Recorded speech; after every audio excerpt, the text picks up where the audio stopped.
కొన్ని కేసుల విషయంలో తెలుగుదేశం పార్టీ వారు మౌనం వహిస్తారు. కొన్ని కేసుల విషయంలో వైఎస్ఆర్ కాంగ్రెస్ పార్టీ వారు మౌనం వహిస్తారు. ఇలా కొన్ని పార్టీల వాళ్ళు కొన్ని కేసుల విషయాల్లో మౌనం వహిస్తూ ఉంటారు. ఎందుకు మౌనం వహిస్తున్నారంటే సమాధానం ఉండదు. వారు అనుకున్న కేసుల గురించి మాత్రం ప్రశ్నిస్తూ ఉంటారు వేరే పార్టీ వారిని. వారు మౌనంగా ఉండదలుచుకున్న కేసుల విషయంలో మౌనంగా ఉంటారు. జరుగుతున్న తంతు ఇది.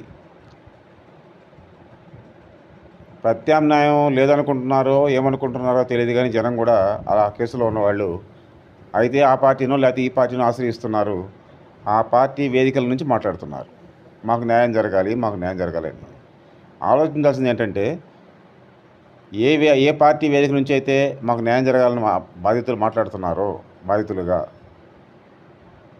ఆ పార్టీ వారు కొన్ని కేసులు ఎందుకు మాట్లాడటం లేదు, కొన్ని కేసుల గురించే ఎందుకు మాట్లాడుతున్నారు, ఇది తెలియాలి కదా. ఆలోచన లేకపోతే అనర్థం జరిగిపోతుంది.